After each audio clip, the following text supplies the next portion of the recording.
Next हमारा article है motion on a smooth inclined plane. अभी तक हम कई चीज़ें पढ़ चुके हैं।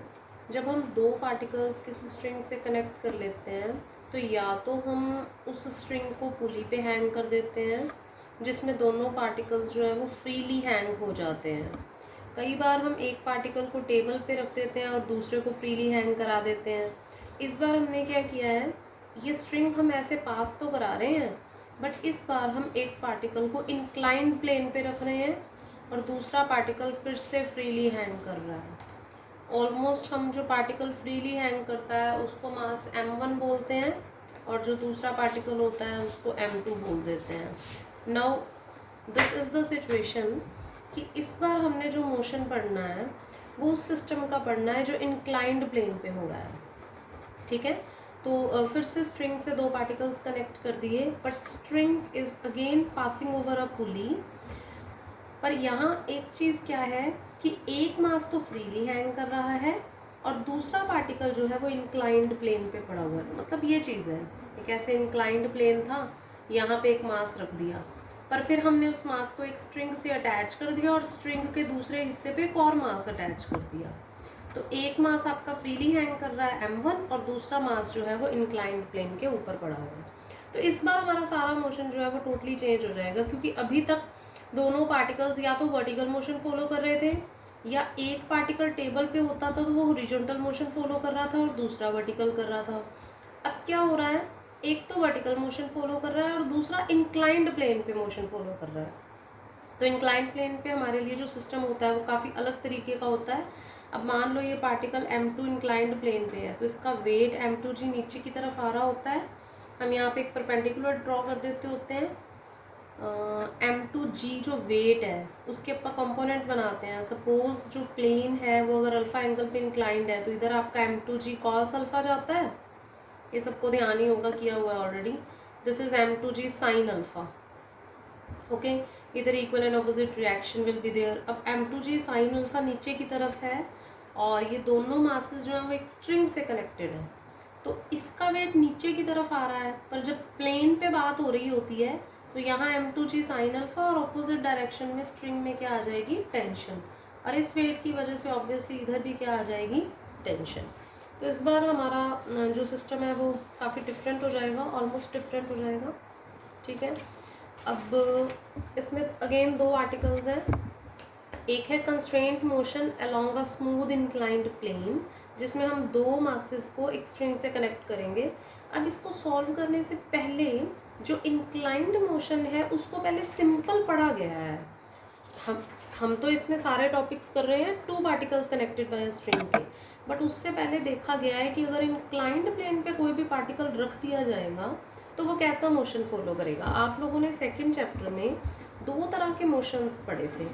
एक तो आप लोगों ने वहाँ पढ़ा था हॉरिजॉन्टल मोशन जिसके लिए आपके पास जो रिलेशंस थे वो थे v is equals to u plus f t. Constant acceleration में जो काम करता है मोशन उसके लिए हमारे पास ये रिलेशंस होते हैं, v square is equal to u square plus 2fs, right, और s is equals to u t plus half f t square.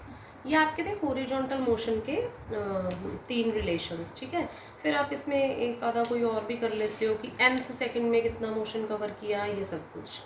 इसके बाद आपने इन्हीं को वर्टिकल मोशन में चेंज किया था कि अगर कोई बॉडी वर्टिकल मोशन जो है वो कवर करे तो क्या होगा। तो फिर अगर वो h हाइट कवर करती है किसी टाइम t में तो ये जो हमारे रिलेशंस हैं ये वर्टिकल मोशन के लिए कैसे बन जाते होते हैं, v is equal to u plus g t, है ना। जहाँ जहाँ पे भी f है वहाँ वहाँ पे क्या आ जाता है, g। अगर आप डाउनवर्ड मोशन की बात करते हैं, अगर कहीं अपवर्ड मोशन हो रहा है तो g की जगह क्या आ जाता है, माइनस जी। अब थोड़ा सा ही चेंज है, सिर्फ चेंज क्या है कि इस बार हमारी जो एक्सेलरेशन है वो क्या हो जाएगी, एक्सेलरेशन f। हाँ जी, व्हाट विल बी दिस, अगर कोई पार्टिकल इंक्लाइंड प्लेन पे है तो वो जो पार्टिकल है अगर आप कोई भी फोर्स नहीं लगाते ऑब्वियसली वो नीचे की तरफ गिरेगा, है ना। अगर इस पर कोई एक्सटर्नल फोर्स लगेगी तो ही वो ऊपर की तरफ जा सकता है, अदरवाइज तो वो डाउनवर्ड ही आएगा ना। सपोज जो पार्टिकल है वो एफ एक्सेलरेशन से मूव कर रहा है, जो भी पार्टिकल है उसका वेट हमेशा नीचे की तरफ जाता है mg।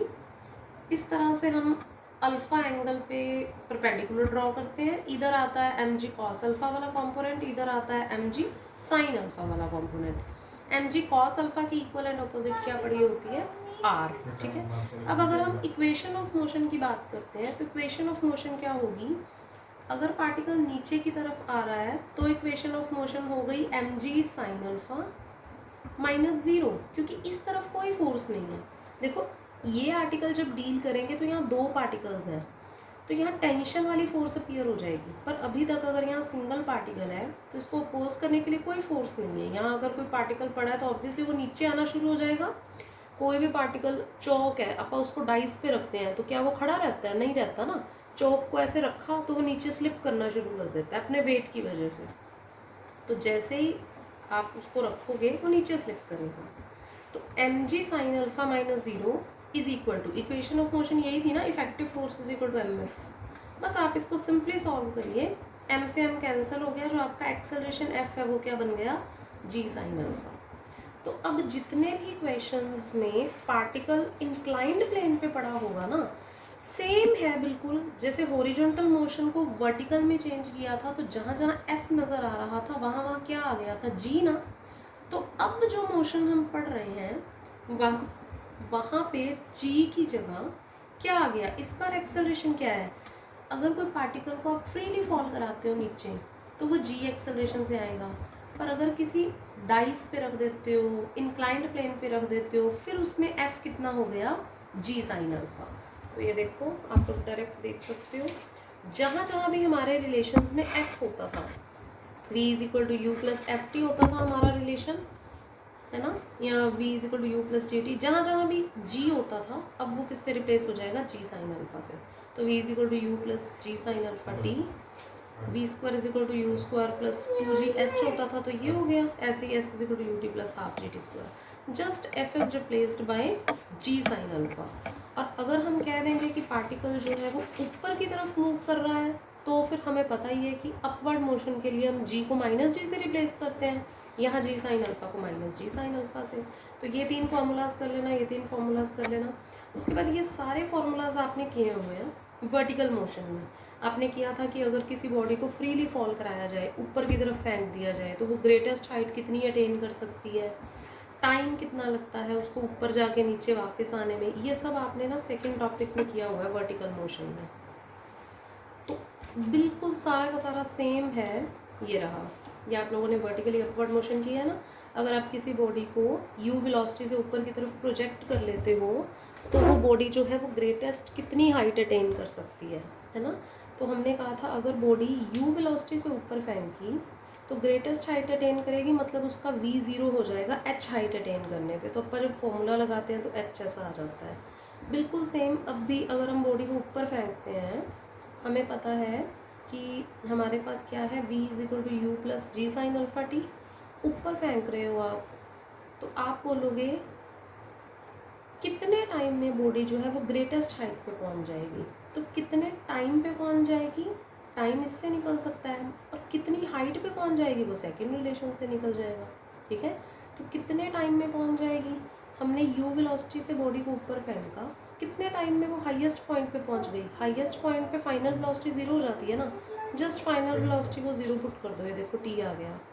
ऐसे ही जब आप ग्रेटेस्ट हाइट अटेन्ड की बात करेंगे तब क्या होगा, तब सेकंड रिलेशन में एस है ना, और अगर वेलोसिटी निकालना चाहते हो, एस निकालना चाहते हो तो ये रिलेशन, जो मर्जी रिलेशन यूज़ कर लो सेम है सारे।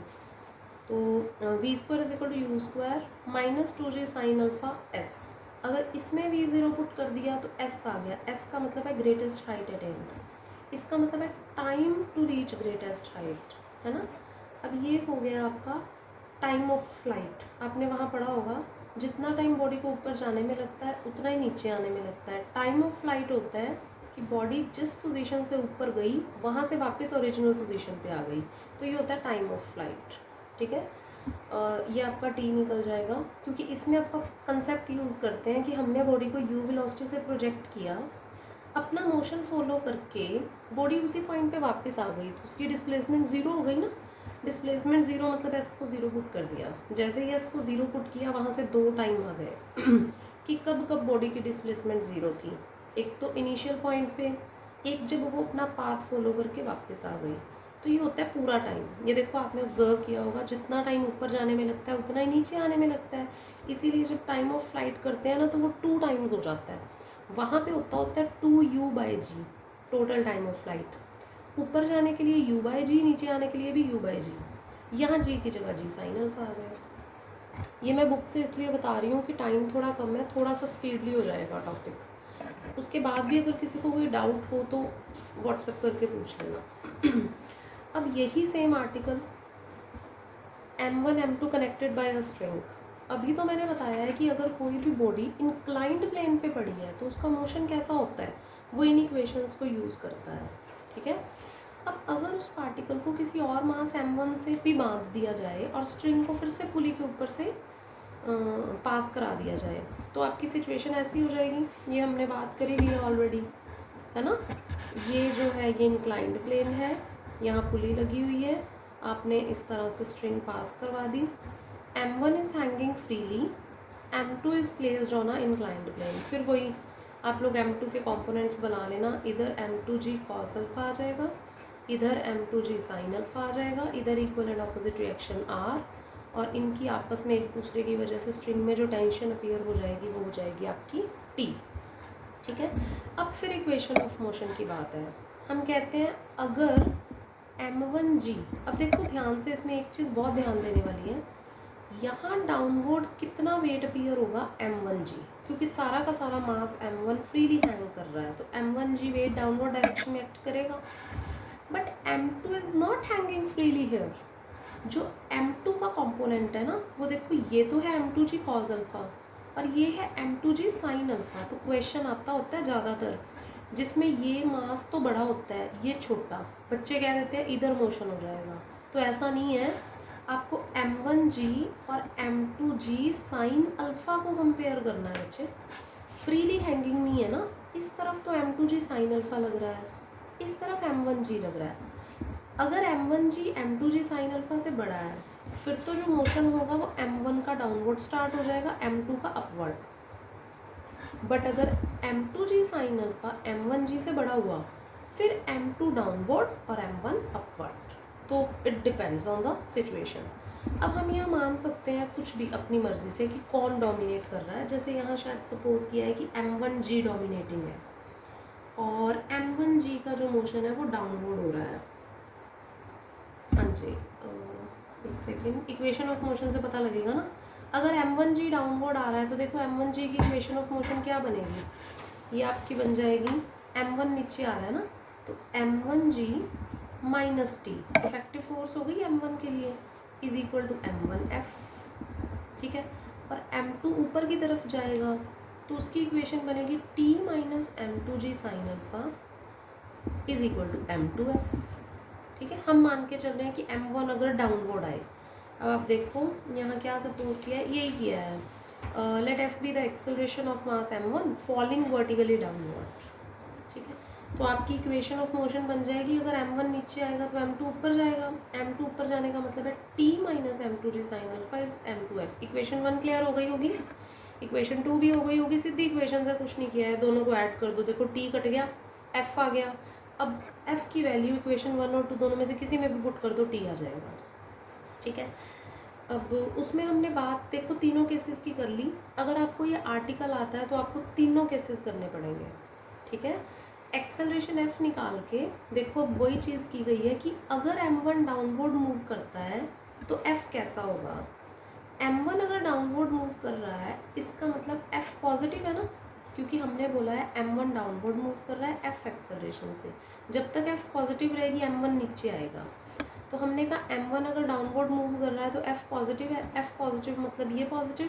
इसको सॉल्व कर लो, आ गया कि sine alpha less than m1 m2। ऐसे ही m1 मूव अपवर्ड, अगर f नेगेटिव है फिर इसको सॉल्व कर लेना। बहुत ज़्यादा इंपॉर्टेंट आर्टिकल नहीं है, इक्वेशन ऑफ मोशन और एक्सेलरेशन तक ज़्यादा मेन है, डायरेक्ट आ जाए तो, और अदरवाइज क्वेश्चंस इसके इंपॉर्टेंट हैं, applications of this article.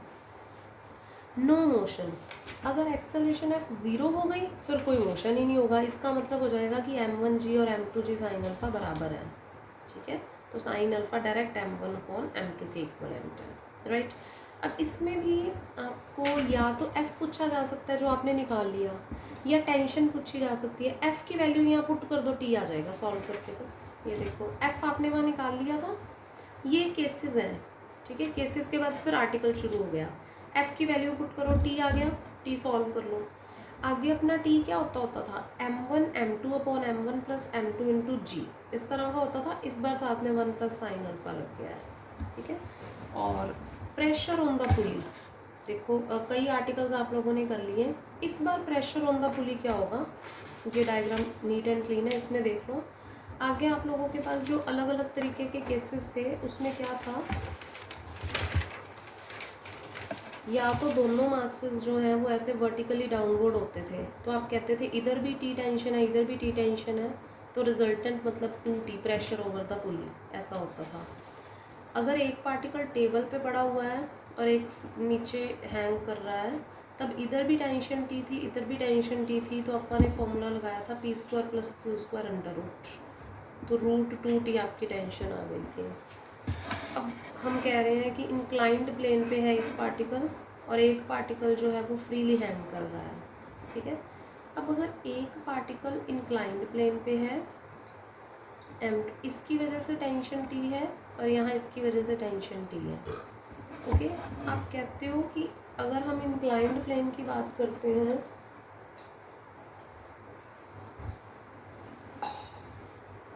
Inclined plane है से एट एन एंगल अल्फा, अगर ये एंगल अल्फा है तो ये वाला एंगल कितना हो गया, π/2 माइनस अल्फा हो गया। ये बात तो सबको समझ में आती होगी, यहाँ से एल्टीट्यूड ड्रॉ कर लो। ये एंगल अल्फा, ये π/2 माइनस अल्फा है, एक टी इधर जा रहा है, एक टी इधर जा रहा है, तो रिजल्टेंट क्या बना, फिर क्या होता है रिजल्टेंट p² प्लस q²। दो फोर्सेस अगर किसी एंगल अल्फा पे एक्ट कर रही हैं तो 2pq cos अल्फा, यही होता है ना। तो ये हो जाएगा t² 2t² cos π/2 minus alpha, π/2 minus alpha means sine alpha. Solve कर लेना बस, प्रेशर ओवर द पुली आ जाएगा। ये आ गया आपका प्रेशर ओवर द पुली, ठीक है। उसके बाद इस आर्टिकल से पिछले दोनों केस डिड्यूस हो जाते हैं, ये आप पढ़ के देख लेना, आपको समझ में आ जाएगा। मतलब अल्फ़ा अगर π/2 हो गया तो क्या बनेगा, देखो अगर अल्फ़ा पूरा का पूरा π/2 हो गया तो ये प्लेन ऐसे सीधा हो जाएगा ना, तो वो टेबल वाला केस बन जाएगा। अगर आपका अल्फ़ा 0 ही हो गया, अगर अल्फ़ा π/2 है फिर तो ये ऐसे वाला केस बन गया। अगर अल्फ़ा 0 ही हो गया, अल्फ़ा 0 हो गया तो इसका मतलब ये π/2 हो गया ना, ये वाला केस तो डिस्कस हो ही गया। अल्फ़ा 0 होगा तो क्या होगा, और अल्फ़ा π/2 हो गया तो क्या होगा। अल्फ़ा अगर 0 हो गया तो ये इस तरह से हैंग हो जाएगा, राइट। अगर अल्फ़ा π/2 हो गया, अल्फ़ा π/2 हो गया तो ये वाला एंगल 0 हो जाएगा, इसका मतलब ये स्ट्रिंग ऐसे हैंग करेगी। फिर ये कौन सा केस बन गया, 2 particles connected by a string. तो ये सारा का सारा आर्टिकल्स वाला केस है। ये अब आ गया अगर दो पार्टिकल्स जो हैं वो दोनों ही इंक्लाइंड प्लेन पे पड़े हो। ये बहुत आसान है, आप लोग जब खुद पढ़ोगे ना तो आपको बहुत इजी लगेगा। अब जैसे हमने एक पार्टिकल इंक्लाइंड प्लेन पे रखा था, वैसे दोनों पार्टिकल इंक्लाइंड प्लेन पे आ गए, तो दोनों पार्टिकल्स के लिए इस तरह से रिएक्शंस और फोर्सेस बन जाएंगी ना, इधर टेंशन टी इधर। इसको खुद से करके देख लेना, आपको बहुत आसान लगेगा। इधर की भी इक्वेशन ऑफ मोशन लिख लो, इधर की भी लिख लो। देखो ये m1 की लिख ली, ये m2 की, दोनों को ऐड करो, t कैंसिल हो गया, f आ गया, f की वैल्यू पुट करो, d आ गया। मतलब अगर ऐसा केस आ जाए तो आप कर सकते हो। नेक्स्ट वीडियो बनाती हूँ मैं एग्जांपल्स की।